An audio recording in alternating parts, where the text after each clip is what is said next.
Madame, monsieur, bonsoir. Merci d'être avec nous et de nous faire confiance. Ce soir, dans Stade 24, eh bien, on accueille le doyen des entraîneurs maghrébins et africains. C'est monsieur Fawzi Benzarti. Monsieur Fawzi Benzarti, ça nous fait vraiment plaisir de vous recevoir, entraîneur du Mondial d'Alger. Je suis heureux d'être avec vous et d'être en Algérie aussi. Merci. Merci pour la présentation. On va passer 45 minutes avec vous et je peux vous dire, on va revenir sur votre carrière, on va revenir sur votre ambition parce que vous découvrez le championnat d'Algérie. Vous avez sillonné le Maghreb, vous avez entraîné les plus grands clubs. Ouais. Eh bien, c'est l'occasion aujourd'hui de faire profiter nos téléspectateurs de votre expérience et puis également de ce que vous avez, les premiers éléments que vous retenez en Algérie. À vos côtés, Sid Ahmed Khaddis. Bonsoir, Sid Ahmed. Bonsoir Mamar et bienvenue à notre invité. Tout d'abord chez lui déjà en Algérie et au Mouloudia dans le championnat national. Il va nous raconter ce qu'il y a de différent entre... S'il y a des différences? Oui, ça, je pense qu'il y en a. Donc il va nous dire... Je ne sens pas la différence, sincèrement. Très bien, on reviendra avec vous en détail. Ce qui est sûr, c'est qu'aujourd'hui, au sommaire de l'émission, on reviendra sur l'élimination de notre équipe nationale des U20 qui n'ira pas en phase finale de Coupe d'Afrique des Nations. Pour les U23, il va falloir une remontada contre la République démocratique du Congo après avoir été battu 4-1 par la RDC. Match retour dans une semaine. Et puis on reviendra sur l'USMA d'Alger, seul représentant algérien en Coupe de la Confédération africaine de football qui se rend en Afrique du Sud. De haut et débat consacré également à notre club mythique, la JS Kabylie, qui connaît son pire début de saison avec une dernière défaite contre l'Entente de Sétif sur le score de 3-2. L'événement de Stade 24.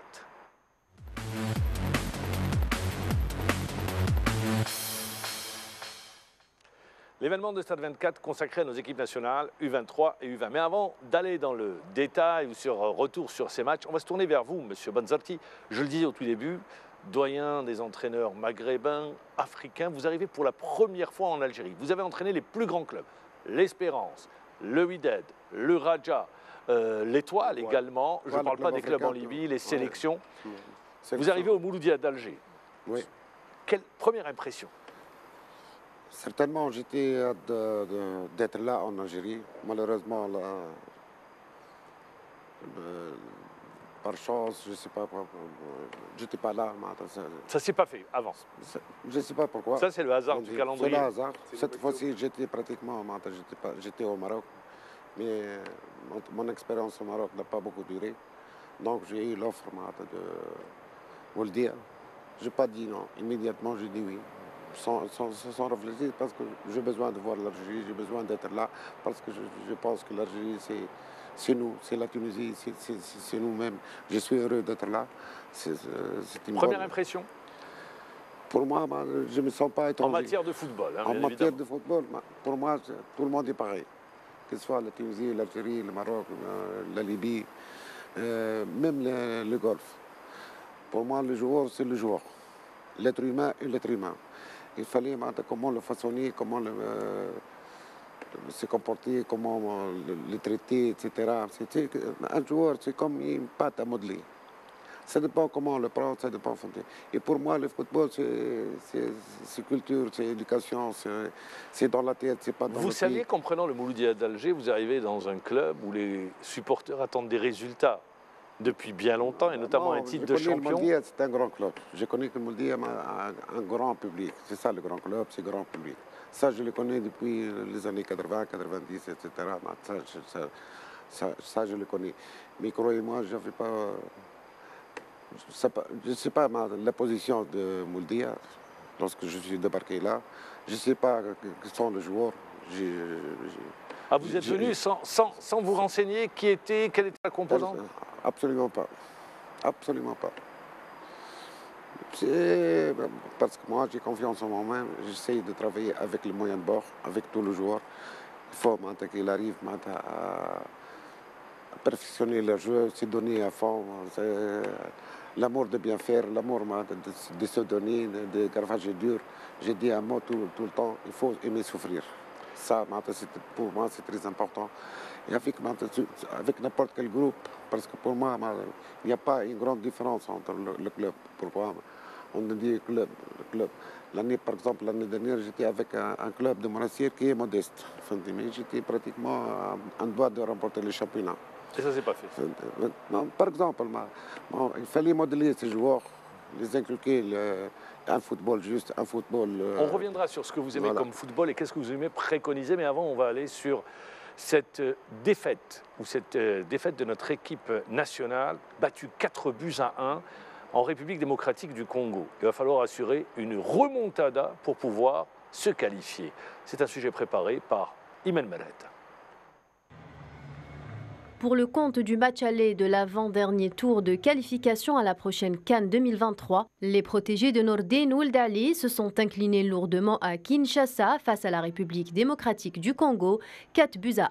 Les Léopards ont surpris l'équipe nationale dès la 2e minute du jeu. Sur un centre du latéral droit congolais, l'attaquant Gloire Moudjaya a ouvert la marque. Quelques minutes après, les Congolais ont inscrit 2 autres buts par Jonathan Ikangalambo à la 18e et 20e minute, portant ainsi le score à 3-0 à la mi-temps. En deuxième période, Ould Ali a fait des changements et l'équipe nationale s'est procuré quelques occasions avant d'encaisser un 4e but sur une erreur défensive encore une fois.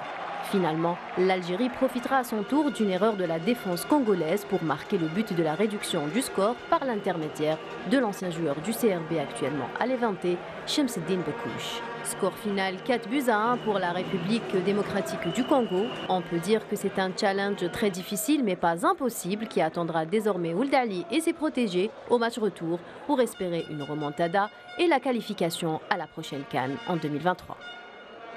4-1, c'est mal engagé.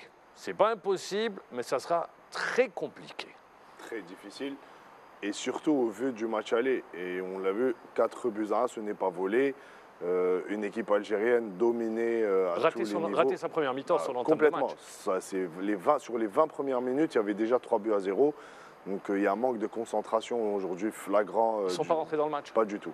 On l'a vu, ils étaient dépassés à tous les niveaux, à chaque fois pris de vitesse, le bloc n'était pas compact, tactiquement, ça ne faisait pas les efforts ensemble. On peut dire que l'Algérie a été dominée sur cette rencontre et le score vraiment est à l'avantage des Congolais.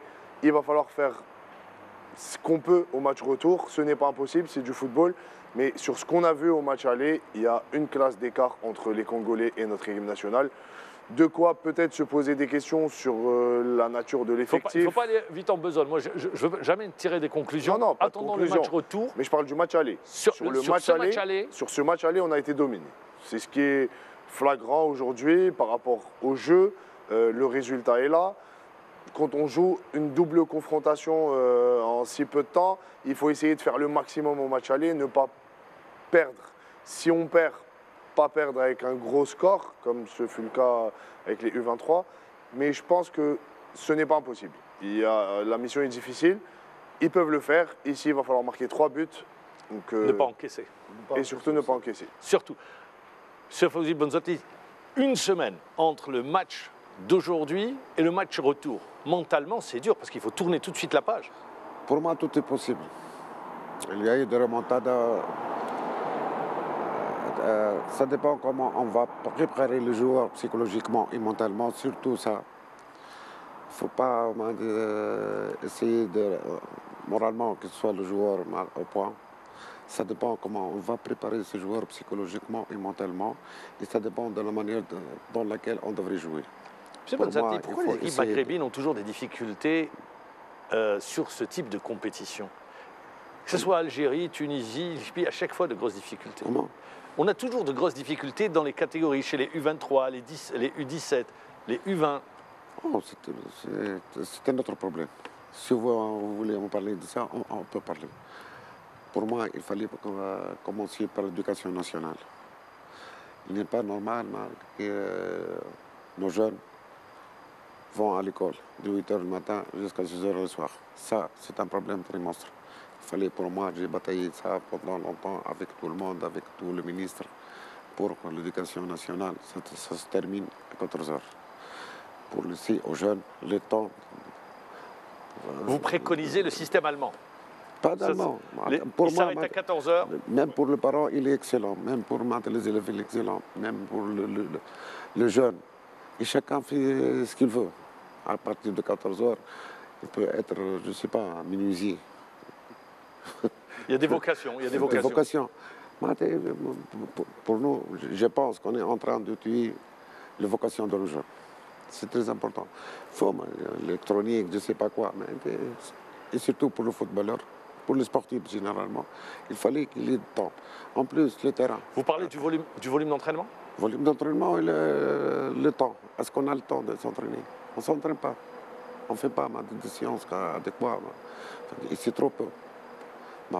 Si on fait une séance d'entraînement au niveau de jeunes, ils s'entraînent 3-4 fois par semaine. Combien ils touchent la balle? En moyenne, il va toucher pendant maximum 15 minutes. Sur 5 séances, 6 séances, 15 minutes, il va toucher là. C'est trop peu. Il faut qu'il travaille assez dur. Il touche beaucoup la balle. Et on s'entraîne régulièrement pour avoir une bonne équipe. Pour avoir une équipe compétitive. Il faut aussi les terrains. Est-ce que les terrains sont disponibles, ne sont pas disponibles?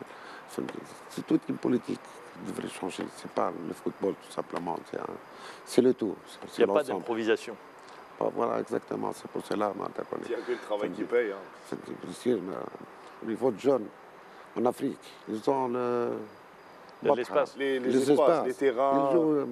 Tu vois, lorsque j'ai visité l'Afrique un peu partout. Vous avez sillonné tout le continent. J'ai sillonné tout, pratiquement. Je vois toujours des jeunes qui jouent, qu'ils soient à midi, à 14h, à 15h, la nuit même. Ils jouent, tout le temps ils jouent. On a vu ça auparavant, en Tunisie, en Algérie. On a vu. Football de rue. Maintenant, plus de rue, plus d'espace. Donc nos jeunes sont cartonnés dans des appartements. Oui, ils vont au café, je ne sais pas. C'est ça, c'est un problème général. Très bien, on va enchaîner. Alors on enchaîne également sur une autre élimination, cette fois-ci une élimination confirmée, c'est les U20 qui n'iront pas à la phase finale de la Coupe d'Afrique des Nations. L'Égypte est qualifiée. Pour accompagner l'Égypte, ça sera la Tunisie. Retour sur le parcours des Verts, signé Sidi Ahmed Khaddis. Le tournoi UNAF qualificatif pour la CAN 2023 qui se déroule en Égypte a vu la sélection algérienne des moins de 20 ans débuter par un match nul face à la Libye. Les Libyens ont ouvert le score à l'heure de jeu suite à une erreur de marquage des défenseurs algériens. Ils vont y croire jusqu'au bout pour égaliser dans le temps additionnel de cette partie en arrachant le point du match nul qui permet à notre sélection de rester en vie, mais qui n'a déjà plus le droit à l'erreur pour son deuxième match face au Maroc. Malheureusement, les protégés de Mohamed Lasset s'inclinent sur le score de 2-0. Ce sont les Marocains qui ont ouvert le score à la 37e minute de jeu sur un coup franc direct suite à un très mauvais placement du gardien algérien Nabil Ounes. Omar Sadr corsera l'addition dans le temps additionnel pour sceller définitivement le sort du match. L'Algérie hypothèque fortement ses chances de se qualifier pour la CAN avant le dernier match face à la Tunisie. Les Verts ont fait match nul pour ce troisième et dernier match du tournoi. Un tournoi complètement raté pour nos U20 qui pourtant partaient en favori avant le début de la compétition, mais qui ont perdu pied au fil des matchs. Bilan désastreux avec une défaite et 2 matchs nuls. Eh bien voilà, un bilan qui fait que notre équipe nationale est éliminée et l'information, l'entraîneur Mohamed Lasset, eh bien lui, à partir du Caire, a annoncé qu'il allait déposer sa démission dans les tout prochains jours après cette élimination. Je pense que sur ce tournoi, l'erreur de Mohamed Lasset, c'est en pensant qu'il avait un groupe de qualité. Il n'y a pas eu de stage. Il y a eu seulement 6 jours de stage sur les 2 derniers mois. Et ça lui a été fatal. Puisque les joueurs ne se sont pas assez entraînés ensemble, ne se sont pas assez vus, ça manquait de cohésion. Ils sont passés complètement à côté de leur tournoi. Ils ont complètement raté déjà le début du tournoi. Pour ce qui se disait être le premier match plus ou moins facile, on partait dans la peau du favori. On se retrouve mené face à la Libye. On égalise à la toute dernière seconde de jeu. C'est ce qui nous permet de rester un peu en vie pour le prochain match. Mais déjà, on était sous pression. Pas le droit à l'erreur face au Maroc. Un match sous tension, mal géré par les Algériens. En plus de beaucoup d'erreurs. Ce qui a été fatal à notre équipe nationale, c'est les erreurs défensives. Il y en a eu beaucoup sur ce tournoi. Et à ce niveau-là, ça ne pardonne pas. Quand vous faites des erreurs défensives de ce niveau, c'est impardonnable. On le voit, ça paye cash tout de suite. Il y a des buts en conséquence. On perd des matchs sur des erreurs défensives. Ça se joue à pas grand-chose. Quand on voit le match face au Maroc, il y a eu beaucoup d'occasions pour les Algériens. Mais ça s'est joué au mental, à celui qui a résisté, celui qui a tenu. On a vu la première erreur du gardien de but sur un coup franc direct. Le placement, il est complètement à côté. Donc, et ça joue vraiment dans un tournoi à élimination directe. C'est impardonnable. Voilà. Vous le payez cash. Je ne vais pas revenir sur le parcours des Verts et la qualification de la Tunisie. Félicitations, les Tunisiens se sont qualifiés. Ils seront avec l'Égypte au tournoi final qui aura lieu au Maroc. Alors, on était sur le Mouloudia d'Alger. Vous arrivez, vous êtes en train de découvrir votre groupe? Plus ou moins, oui. La première semaine, ça a été dur. J'ai fait 3 séances d'entraînement, on a travaillé beaucoup, beaucoup, beaucoup. Et le joueur, je le remercie bien, et c'était bien appliqué le jour des matchs. Si on voyait les 2 buts, ce sont 2 buts de la séance d'entraînement. Vraiment, ils étaient bien appliqués. Deuxième match aussi. Le troisième match, je ne sais pas qu'est-ce qui s'est passé. Peut-être la logistique n'était pas bien, le voyage n'était pas bon. Vous parlez du troisième match, déplacement à Khenchla, où vous perdez 2-0. On a perdu 2-0. Et vous avez raté un penalty. Justement, c'est l'indiscipline. Parce que ce n'était pas lui qui m'a désigné. Parce que dans un match, les choses sont bien claires et inscrites, noir sur blanc, qui va tirer, qui ne va pas tirer, même les coups francs. Ah, c'était pas lui qui devait tirer? Pas du tout. Ah, d'accord. C'est une erreur professionnelle, ça. 3 joueurs, bien sûr. 3 joueurs avant lui. Lui, il n'est même pas titulaire, donc il n'a pas confiance. Parce que penalty, c'est quelqu'un qui a du caractère, de la personnalité, c'est lui qui tire. C'est pas lui. Il n'a même pas joué beaucoup. Donc, et personne ne lui a dit de laisser le ballon?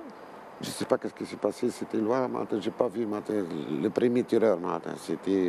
Il a mis la balle.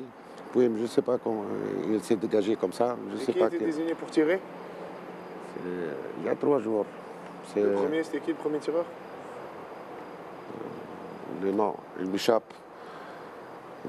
C'est pas grave. Il m'échappe le nom. Non, il a pris la balle. En tout cas, il y avait 3 joueurs avant lui. Avant lui. Il a mis la balle sur le point de pénalty, c'était loin. Je ne sais pas ce qui s'est passé par la suite. Là, vraiment, c'est catastrophique. C'est l'indiscipline. On a parlé des joueurs. Parce que pour moi, une équipe, c'est militaire. Si on n'a pas le rigueur, si on n'a pas la discipline, on ne peut pas réussir. Chacun a un rôle à faire.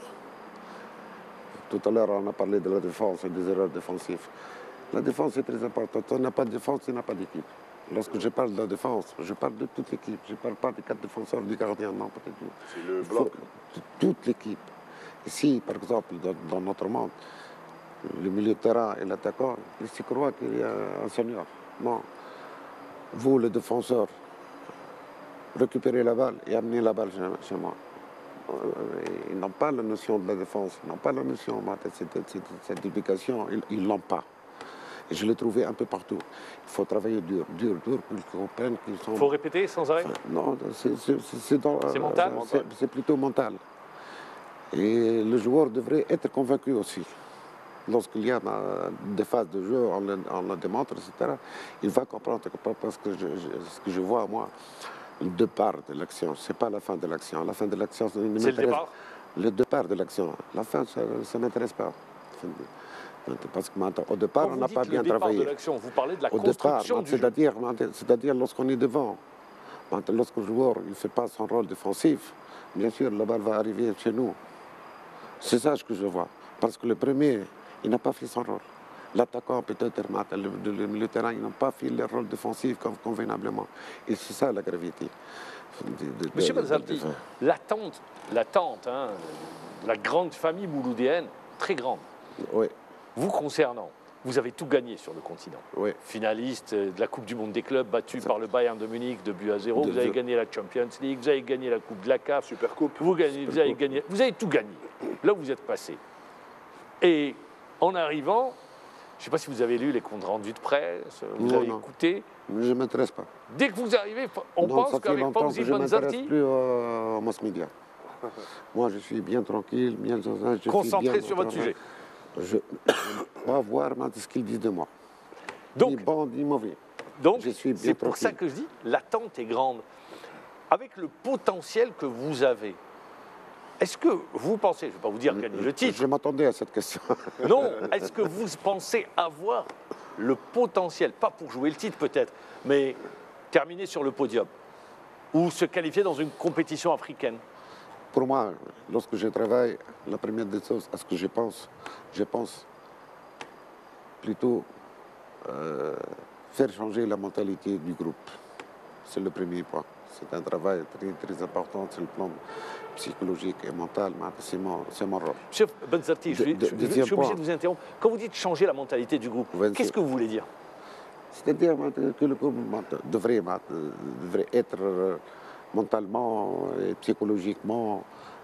Parce que pour moi, le football se joue dans la tête. Si je chante la mentalité des joueurs pour qu'ils se donnent à fond, pour qu'ils se sacrifient, pour qu'ils souffrent sur le terrain, ils souffrent à l'entraînement, parce que l'entraînement est le plus sérieux que Un comportement professionnel.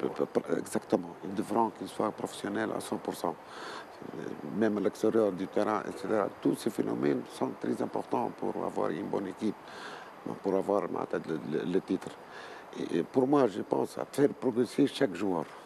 Si chacun progresse, c'est toute l'équipe qui va progresser. Si chaque joueur a commis moins de gaffes, c'est toute l'équipe qui va progresser, il va donner. C'est ça. Et bien sûr, les autres aspects footballistiques, c'est-à-dire le travail tactique, comment faire ceci, faire cela. Il y a des fois qu'on applique, il y a des fois qu'on n'applique pas. Si on n'applique pas, on ne peut pas avoir de bons résultats. C'est ça le problème. Ce sont des problèmes qui sont faciles et très complexes. Parce que le football, il est très complexe. Ah, c'est vrai. Et très facile en même temps. Très complexe. Et très facile en même temps. Très complexe. Comme l'être humain est un tout antisociable. C'est vrai. Le football est un tout antisociable. S'ils arrivaient à faire jouer 11 personnes d'une même partition. On ne peut pas lâcher un point. On ne peut pas lâcher des détails. Même la nourriture, même le sommeil, etc. Tous ces phénomènes. Vous allez dans le détail. Si on les lâche, on est perdu. Comme le dernier mois, je l'ai lâché. Personnellement, j'assume. Moi, je poserais, M. Benzerti, la question dans le même sens que Mohamed Jbour, mais autrement. Est-ce qu'aujourd'hui, vous êtes arrivé une semaine avant le match de Schleff? Oui. Il y a eu ce déclic psychologique. On a vu, l'équipe s'est libérée. Vous avez gagné face à Schleff. Vous avez enchaîné par la suite face au leader du championnat, le CS Constantine. Oui. Aujourd'hui, vous êtes parti en stage. Vous êtes revenu. Donc, avec plus de temps aujourd'hui, est-ce que vous pensez que le Mouloudia, même si vous ne connaissez pas encore très bien le championnat algérien, est-ce que vous pensez que le Mouloudia a l'effectif pour aller décrocher une place sur le podium ou peut-être jouer le titre?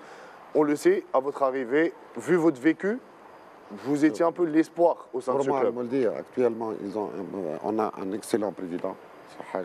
Vraiment, il est mordu par le football, il essaye de donner le maximum de lui-même. Pour moi, le Mouldi a pratiquement ossature qui est très bonne. Je parle de l'effectif d'ossature. De l'effectif de l'ossature. Certainement, l'effectif n'est pas grand. Nous avons pratiquement 20 ou 19 joueurs. Il faut, le mercato, au moment du mercato, c'est d'avoir 2-3 joueurs maximum, pas plus que ça, mais 2 joueurs de qualité. Et je pense jamais au championnat, je ne pense jamais au titre, je n'ai jamais pensé au titre, je pense à faire toujours progresser l'équipe et avoir de bons résultats. Si on progresse l'équipe, on peut avoir de bons résultats. Quand vous dites progresser l'équipe, collectivement, individuellement, c'est ça une grande réussite pour vous? Individuellement, si chaque individu progresse, c'est toute l'équipe qui progresse, et collectivement. Parce que qu'est-ce que vous voulez, c'est pas un sport individuel. Oui. C'est un sport, cette communication dialectique entre les joueurs qui est importante. Par exemple, je ne sais pas, lorsque celui-là il attaque, l'autre il doit flotter, l'autre fait au même moment. Nous avons toujours dans notre football un moment de retard, 2 moments de retard. Nous avons une direction tardive pour réagir. Parce qu'on a la balle, on perd la balle, on reste pendant 1 seconde, 2 secondes, on est là, bloqué. C'est trop tard. Vous savez qu'est-ce que c'est 2 secondes, 3 secondes? C'est dizaines de mètres, quinzaine de mètres. Vous avez gagné de l'espace. Ça y est, on a perdu l'espace. Quoi, l'adversaire a gagné l'espace? L'adversaire, bien sûr. Il faut réagir immédiatement. Il faut faire réaction. Je ne sais pas. C'est dialectique entre les joueurs, c'est-à-dire la communication entre les joueurs, une communication pas verbale, à travers les actions qu'ils le font. C'est ça, tout se fait, c'est notre travail, notre boulot de le faire. Et on essaye de faire progresser cette équipe. Et surtout, par exemple, je n'ai jamais demandé à mes joueurs de gagner un match. Jamais, dans ma vie. Qu'est-ce que vous leur dites? Qu'est-ce que vous leur dites? Jouez bien, faites votre rôle. Faites-vous plaisir? Faites votre rôle, bien sûr, le plaisir c'est la fin. Mais faites votre rôle, convenablement. Je ne vous demande pas de gagner. Faites votre rôle convenablement et donnez le maximum de vous-même, tout simplement. Pas plus que ça. Après, ils sont conditionnés à faire un bon résultat vu le travail qu'ils ont accompli. Exactement. Faites votre travail, faites votre boulot sérieusement, avec beaucoup de rage, beaucoup de détermination, avec beaucoup de souffrance. C'est toute souffrance mentale, je parle de la souffrance mentale. Parce que c'est là maintenant. C'est-à-dire que l'ensemble du groupe, que tout le monde court ensemble, fasse des efforts, fasse l'effort ensemble. Le collectif. Oui, synchronisé, ça devrait être très synchronisé. Vous savez, pour moi, il y a des fois, je pense, une équipe qui c'est comme un troupe musical, symphonie. C'est une symphonie. Que chacun joue bien sa partition. Exactement, chacun joue d'un côté, mais tu vois, c'est quelque chose qui sort, qui est bien, à l'écouter, qui est excellent. Il pose la question, il l'a dit, Sid Ahmed, avec votre vécu. Aujourd'hui, il y a une nouvelle génération d'entraîneurs. Ouais. Alors chacun se revendique. L'un dit, moi, c'est plus Klopp, l'autre Guardiola. Qu'est-ce que vous dites, vous? Comment? Ils se revendiquent dans le jeu, en cherchant toujours la perfection. Qu'est-ce que vous préconisez? Quel type de football? Moi, depuis mon jeune âge, j'ai travaillé toujours un football offensif. Un football porté vers l'avant. Porté, surtout le pressing. Bon, maintenant, tout le monde a compris qu'est-ce que c'est un pressing, mais il y a 20 ans derrière, 25 ans derrière, mais ils ne savent pas qu'est-ce que c'est. Vous étiez sur le pressing haut, toujours? Très haut. Mais c'est pour cela qu'il fallait une bonne synchronisation entre le groupe. C'est ça le plus gros problème, et le timing. Si on est en retard d'une seconde, fraction de seconde, on est perdu. Si un joueur ne fait pas son rôle, on est perdu. C'est ça le problème. C'est pour cela que le groupe devrait être très soudé. Et ce sont des signaux qui se donnent l'un pour l'autre. Si le premier il va attaquer et orienter le jeu, etc., l'autre immédiatement il va au timing exact. S'il perd une seconde, c'est foutu. Très bien, on va enchaîner sur la compétition africaine, la Coupe de la Confédération africaine de football, avec l'USMA d'Alger, qui sera le seul représentant algérien dans cette compétition. Ils joueront face à une équipe sud-africaine, alors l'équipe de Cape Town. Alors, sur cette rencontre, justement, on va revenir à une équipe de l'USMA d'Alger qui, en championnat, connaît des difficultés, mais qui, on l'a vu sur les derniers matchs, notamment une contre-performance et une défaite contre le Mouloudia d'Oran, une équipe qui marque le pas actuellement. Exactement, qui avait bien débuté depuis l'arrivée de Boualem Sharif. On l'a constaté au fil des matchs. Et il y a eu un coup d'arrêt. C'était cette rencontre face au Mouloudia d'Oran. Par la suite, on pensait que cette qualification en Coupe de la CAF allait permettre à l'équipe de se remettre dans le bain de la compétition, du championnat. Il y a eu aussi une contre-performance face à la JS Saoura la semaine dernière. On a vu des joueurs très marqués.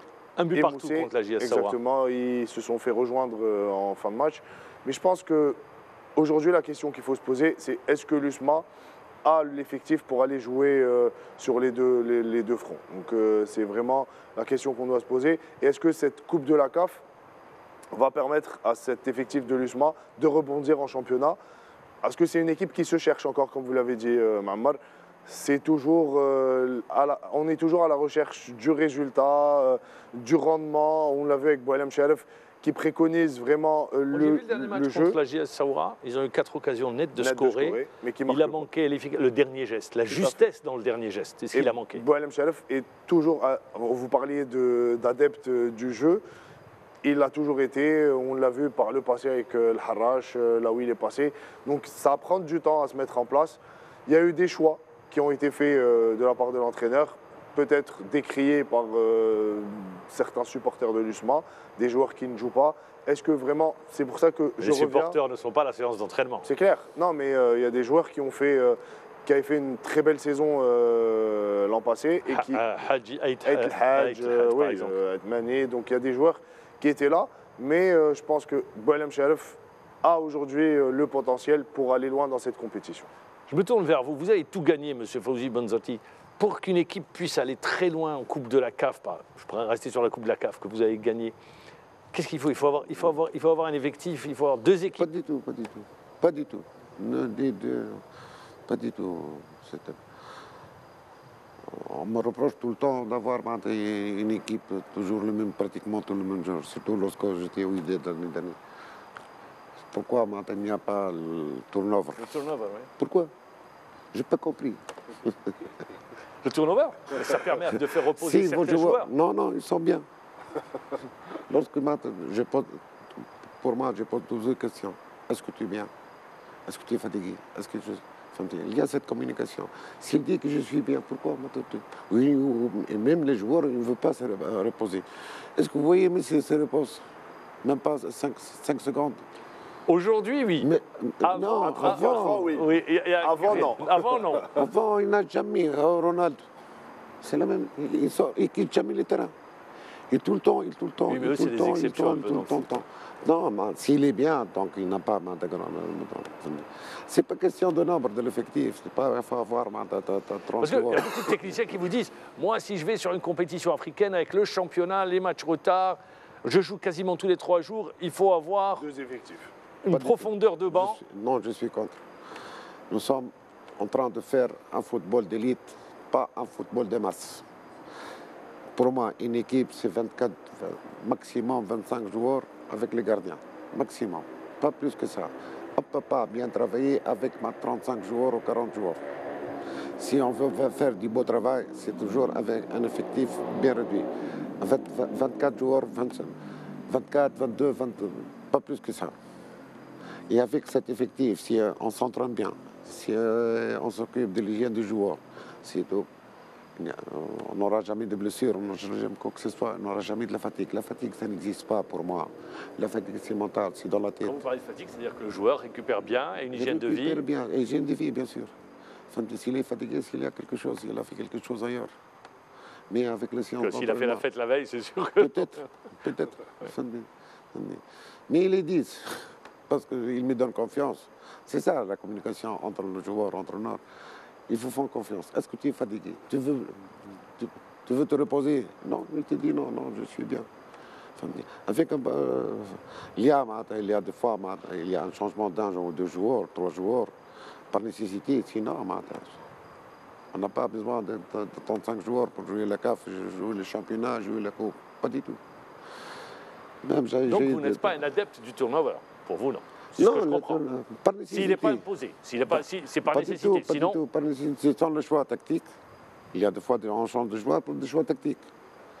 Change 1 ou 2 joueurs pour des choix tactiques. Mais pas pour la fatigue. Pas par la fatigue, pas du tout. Vous voyez, les symptômes de la fatigue sont clairs et nets. Lorsque tu vois un joueur qui ne mange pas bien, il est fatigué. Lorsqu'un joueur il ne dort pas bien, il est fatigué. C'est terminé. Donc, ce sont des symptômes qui sont faciles. C'est pour cela que l'entraîneur devrait tout savoir. Monsieur Manzotti, il y a un décalage, il y a l'âge, il y a une jeune génération. La communication, ça ne pose pas de problème? Avec la jeune génération qui est à l'heure d'Internet, à l'heure des réseaux sociaux. Je vous pose la question. Actuellement, mes joueurs, dans les années 90 et dans les années pratiquement 87, sont des entraîneurs actuellement, même des entraîneurs en Algérie actuellement.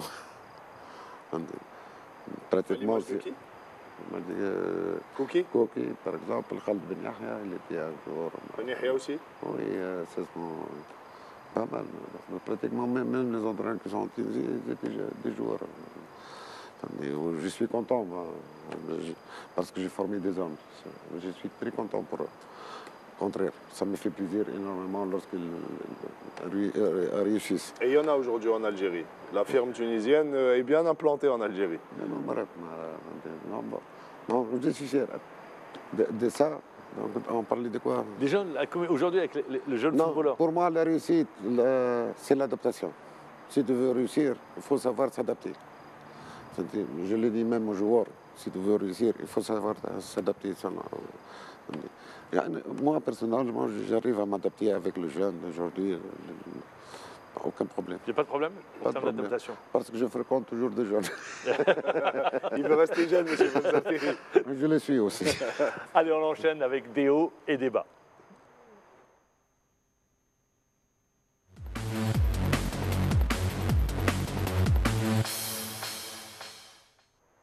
Des hauts et des bas consacrés à la JS Kabylie. La JS Kabylie qui connaît son pire entame de saison. En championnat, ils occupent l'avant-dernière place. C'est vrai qu'en Champions League, la JSK s'est qualifiée, mais en championnat, l'équipe n'arrive pas à aller de l'avant avec une défaite à domicile concédée où ils ont été battus 3-2 par l'Entente de Sétif. Ça s'est joué dans les dernières minutes. En termes de saison, je vous pose la question, la JSK, tout comme le Moudia, c'est les grands clubs du championnat de Ligue 1. Cet entame de saison, on l'a vu, les joueurs sont fragilisés. C'est comme si que maintenant, quand ils courent, on a l'impression qu'ils portent des chaussures de plomb. Le mental, encore une fois. Peut-être le mental, peut-être la préparation. La préparation physique, c'est très, très important. La préparation d'avant-saison, c'est Il n'arrive pas à renverser la tendance. La préparation, elle est très, très importante. Je ne sais pas. Il fallait voir qu'est-ce qui se passe. Certainement, il y a de lacunes, il y a quelque chose qui ne marche pas. Certainement, il faut voir. Je ne sais pas, c'est l'entraîneur qui devrait...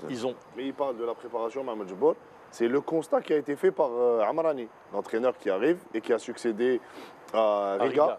Donc il dit, aujourd'hui, je trouve des joueurs complètement à sec. Physiquement, ils n'arrivent pas à finir les matchs. Donc ce qui a été fait pendant la période de préparation se répercute aujourd'hui sur le terrain et on le voit. C'est des joueurs qui, physiquement, n'ont plus les jambes.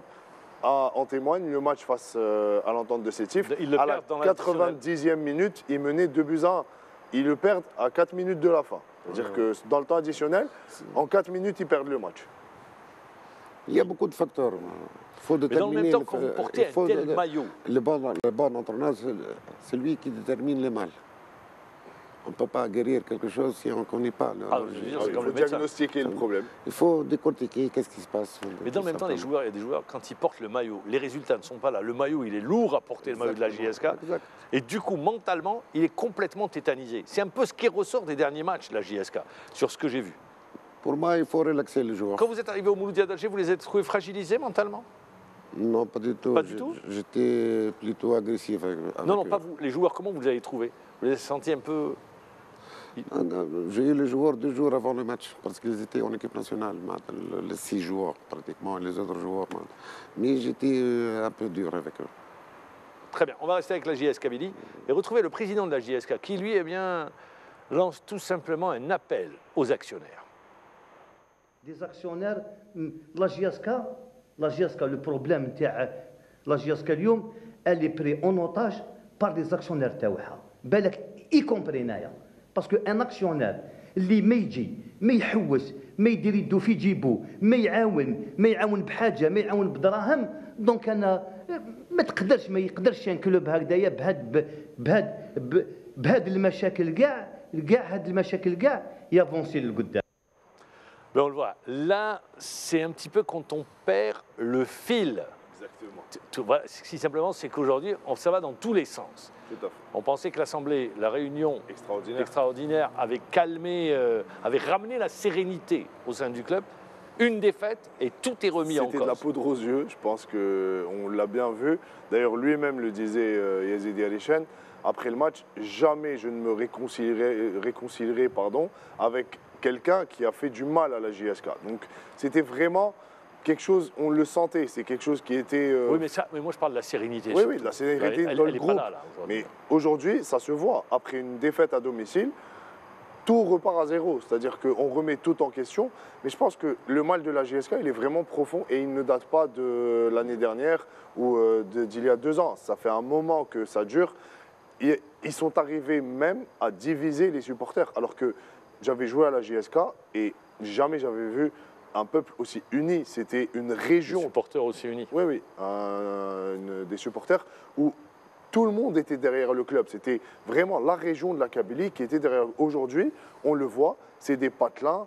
Les habitants de Tizi sont de côté. Les habitants d'Alger qui aiment la JSK sont pris à partie aussi. Mais maintenant, il va falloir repartir il va aller chercher des résultats. Et ça reste Exactement. le plus compliqué. Alors, Fawzi Benzalti, on arrive à la fin de l'émission. C'est le résultat. C'est ce qui conditionne. Si ça ne marche pas. Justement, comment vous faites actuellement? Parce que match reporté, vous reprenez, vous avez un arrêt, une coupure. On essaie de s'adapter tout simplement. Je ne cherche pas à le savoir, mais je ne cherche pas pourquoi. Non, comment vous faites pour gérer ce type de De période? toute manière, si on joue régulièrement, c'est tant mieux. Si on ne joue pas régulièrement, la coupure de championnat, pour des raisons, Chan ou je ne sais pas quoi d'autre. Mais est-ce que ça vous perturbe? Est-ce que ça vous perturbe dans la programmation par rapport aux entraînements, au microcycle? Certainement, mais on devrait gérer. Vous vous adaptez? Pour moi, Je n'aime pas plaindre. Je n'aime pas, je ne sais pas pleurer. Vous faites avec. Me plaindre. Il faut faire avec, tout simplement. Vous faites avec.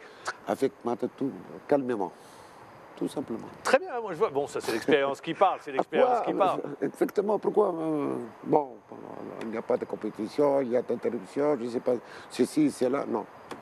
Non, il faut accepter la réalité, tout simplement. Votre groupe, comment vous le sentez? Il a adhéré tout de suite? Quand je dis le groupe, les joueurs, ont Oui. adhéré tout de suite aux principes que vous mettez en place? Ou Généralement, oui. aux règles que vous mettez en place? Oui, moi, généralement, si vous revenez à mon expérience en Ragel, lorsque j'ai débarqué avant la Coupe du Monde, avant 2 ou 3 jours avant le démarrage de la Coupe du Monde, on est arrivé en finale. On a pratiquement gagné tout le grand club du continent. Donc, c'était pas vrai. Mais on donnait confiance aux joueurs, donner un système de travail et mentalement, il faut le préparer tout Avec ça. votre président, vous échangez beaucoup? Oui, oui, oui. Il est excellent.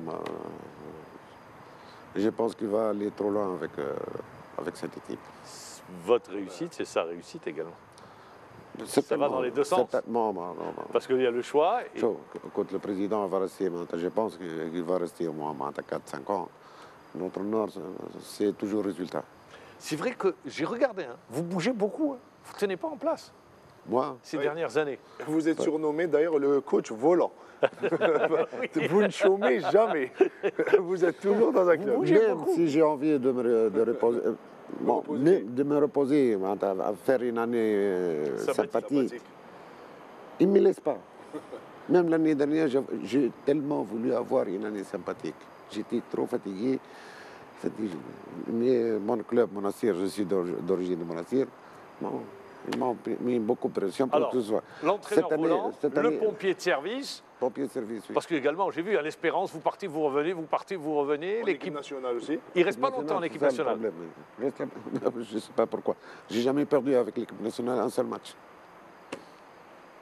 J'étais appelé en équipe nationale 3 fois, une fois à 48 heures, une fois finale en Angola pendant 20 jours.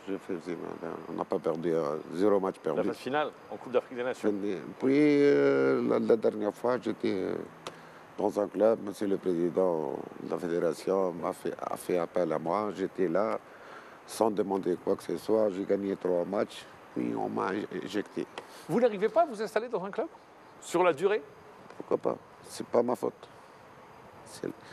Parce que je ne sais pas ce qui se passe dans notre monde. On ne fait jamais un contrat de 3 ou 4 ans ou 5 ans. Jamais de la vie. Vous signez les contrats Parce que, annuels. non, parce que le président, si ça ne marche pas, c'est toujours l'entraîneur. De toute façon, on ne peut pas faire autrement. C'est facile d'éjecter l'entraîneur. C'est facile. Monsieur Fawzi Benzarti, on arrive à la fin de l'émission. J'ai jamais démissionné de mon poste. Jamais vous n'avez démissionné? Jamais. Très bien. Qu'est-ce qui vous motive encore? Vous avez tout connu. Quand on a tout gagné, J'aime travailler, j'aime le football, tout simplement. J'ai commencé à travailler parce que c'est un amour. Je ne peux pas. Je vous raconte une histoire. J'étais en équipe nationale on a libyenne. 1 minute, hein. Il nous reste 1 minute. J'étais en équipe nationale libyenne. Il n'y a rien à faire. À la maison, je dors, j'en ai marre. Je suis fatigué et je suis devenu malade parce que je ne travaille pas beaucoup. Et donc vous avez demandé à partir. Pas demander à partir, mais l'espérance a fait appel à moi. Et quand l'espérance fait appel à vous, Non, vous ne pouvez pas dire non. non, pas du tout. Pas du tout. Je Monsieur dis pas Fawzi non. Benzarti, on Oui. arrive à la fin de l'émission. J'espère que vous avez passé un bon moment. Nous, on a passé un bon moment en votre compagnie. Merci. C'était vraiment agréable. Merci, Et on vous souhaite bon vent avec le Merci. Mouloudia d'Alger très gentil. et plein de succès. Je rappelle, dernier titre pour le Mouloudia d'Alger, 2010. Hein. Il y a 12 ans. On va rattraper le 2009, retard. Voilà. C'est tout le mal Pourquoi qu'on pas, souhaite. pourquoi pas. Merci Fawzi Benzarti. Merci à vous. Sid Ahmed, bonne Merci, soirée. ça fait un Merci. plaisir. Merci d'avoir été avec nous. Je remercie toute l'équipe technique, caméraman, technicien, preneur de son, tous ceux qui nous ont accompagnés, vous également. Merci de nous faire confiance. Au revoir et bonne soirée.